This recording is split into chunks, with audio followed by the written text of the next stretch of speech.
Olá pessoal, bem-vindos de volta ao canal e muito obrigado por estarem aqui. Antes de começarmos, por favor, tirem um minuto para se inscrever no Substack e no Patreon. Vocês encontrarão mais conteúdo nessas duas plataformas e tem um projeto muito empolgante que será lançado por lá ainda este mês. Espero muito vê-los por lá. O mercado de títulos do Japão tem sido o lugar mais tranquilo das finanças globais. Era previsível e estável. Investidores do mundo todo tratavam os títulos do governo japonês não necessariamente como uma fonte de retorno, mas como a espinha dorsal do sistema financeiro global, um lugar onde nada de dramático jamais acontecia.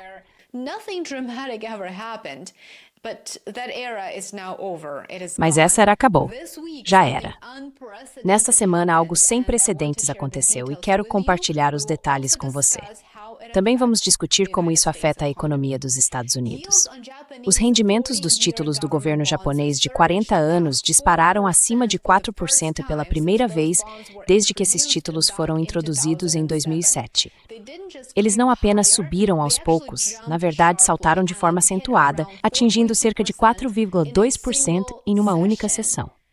Para um país que construiu todo o seu modelo econômico em torno de taxas de juros ultrabaixas, isso é um choque. E é um choque não apenas para o Japão, mas para o resto do mundo, incluindo os Estados Unidos, porque o Japão é o maior detentor da dívida americana.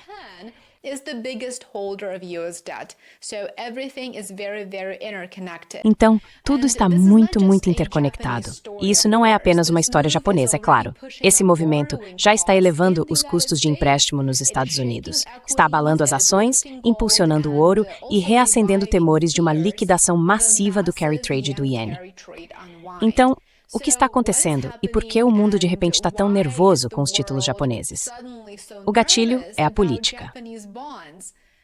Na segunda-feira, a primeira-ministra Senei Takeuchi anunciou eleições parlamentares antecipadas marcadas para 8 de fevereiro. Ela deixou muito claro que quer um mandato para o que chamou de grande mudança de política. Os investidores entenderam imediatamente, perceberam o que isso realmente significa. They picked up what this actually really means. It means more spending, more stimulus and looser. Isso significa mais gastos, mais estímulos e uma política fiscal mais flexível. E isso não surgiu do nada, não foi uma surpresa. Como mencionei em meus vídeos anteriores no meu canal, cerca de um mês atrás, em novembro, Takeuchi revelou um enorme plano de gastos fiscais de 135 bilhões de dólares. Depois veio outro sinal que os mercados ao redor do mundo não gostaram. E isso os abalou. Foi a proposta dela de suspender o imposto sobre vendas de 8% sobre alimentos por 2 anos inteiros.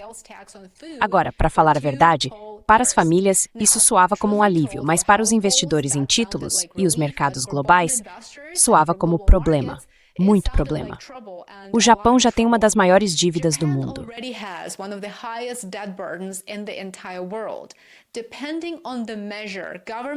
Dependendo da métrica, a dívida pública do governo está entre 200% e 250% do PIB do Japão. Antes era administrável, porque os custos de empréstimo estavam próximos de zero. Mas quando os rendimentos começam a subir, como está acontecendo agora, a matemática muda. E muda muito rápido. Como resultado dos motivos que acabei de explicar brevemente, os mercados de títulos reagiram de forma imediata e rápida. Os traders começaram a vender a dívida japonesa de prazo ultralongo, o que, por sua vez, fez os preços caírem e os rendimentos subirem.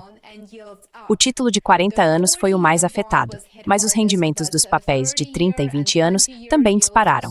Assim, em apenas algumas semanas, os rendimentos de 40 anos saltaram de cerca de 3,6% no início do ano, há pouco mais de 20 dias, para acima de 4%.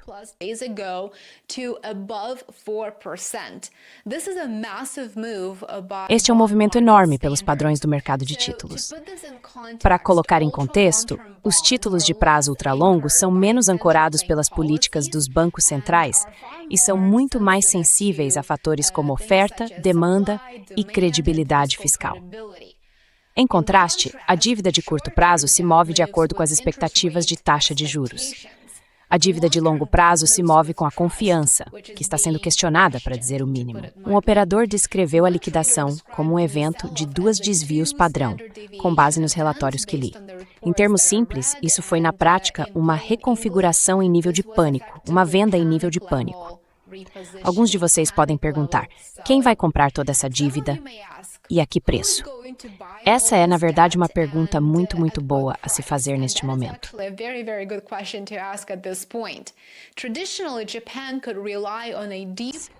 Tradicionalmente, o Japão podia contar com um amplo grupo de compradores domésticos, investidores locais como fundos de pensão, companhias de seguros de vida e instituições conservadoras que estão sempre em busca de ativos de longa duração. Mas essa demanda está, na verdade, diminuindo. A demografia está mudando rapidamente dentro do Japão, e os balanços patrimoniais estão pressionados tanto lá quanto no resto do mundo. O problema, portanto, é que pode não haver um comprador estratégico no longo prazo. Esse vazio realmente importa desta vez.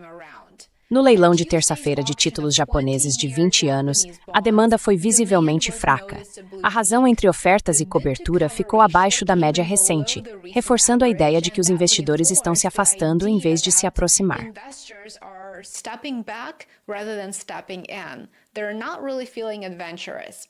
Eles não estão exatamente se sentindo aventureiros. O aumento dos rendimentos japoneses é importante, porque o Japão está no centro dos fluxos globais de capital. Durante anos, investidores tomaram empréstimos baratos em ienes e, em seguida, aplicaram esse dinheiro em ativos de maior rendimento no exterior, títulos do Tesouro dos Estados Unidos, ações, crédito corporativo e assim por diante. O chamado carry trade tornou-se um pilar da liquidez global. Mas quando os rendimentos domésticos sobem, os incentivos se invertem. Pense bem. Por que correr risco cambial e alavancar investimentos no exterior se é possível ganhar quase 4% em títulos públicos de longo prazo no próprio Japão?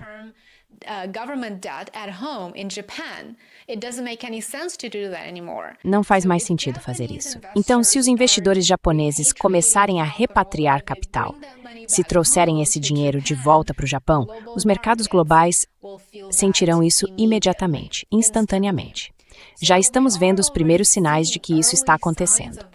No mesmo dia em que os rendimentos dos títulos japoneses de 40 anos ultrapassaram 4%, como acabei de mencionar, os rendimentos dos títulos do Tesouro dos Estados Unidos de 30 anos subiram para cerca de 4,9%, o nível mais alto em meses. Os custos de empréstimos de longo prazo estão subindo globalmente, não porque o crescimento esteja acelerando, é claro, mas porque um dos maiores exportadores de capital do mundo está repensando suas alocações.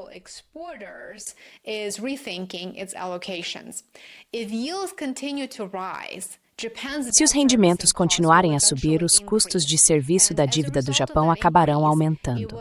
Como resultado, isso colocaria pressão sobre os orçamentos futuros.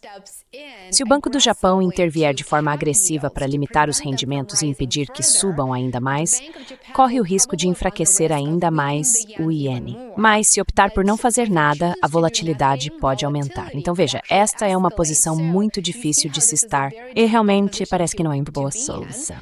De qualquer forma, alguém sai perdendo. E, em escala global, as implicações são igualmente sérias. Globally, the implications are just as serious. Higher long-term yields act like gravity. Rendimentos mais altos de longo prazo agem como uma força gravitacional sobre os ativos de risco. Eles competem com as ações, apertam as condições financeiras e também ameaçam desfazer anos de alavancagem construída com base na suposição de que as taxas japonesas permaneceriam próximas de zero para sempre. Essa suposição agora está sob ameaça, e é por isso que investidores ao redor do mundo estão subitamente obcecados com o Japão. Não é por causa dos números de crescimento ou dos índices de inflação, mas por causa da política e da confiança, ou da falta dela, nas políticas fiscais de Takahiti. Ficou claro que o Japão ainda pode gastar, sem dúvida, mas já não pode mais fingir que tomar empréstimos é de graça.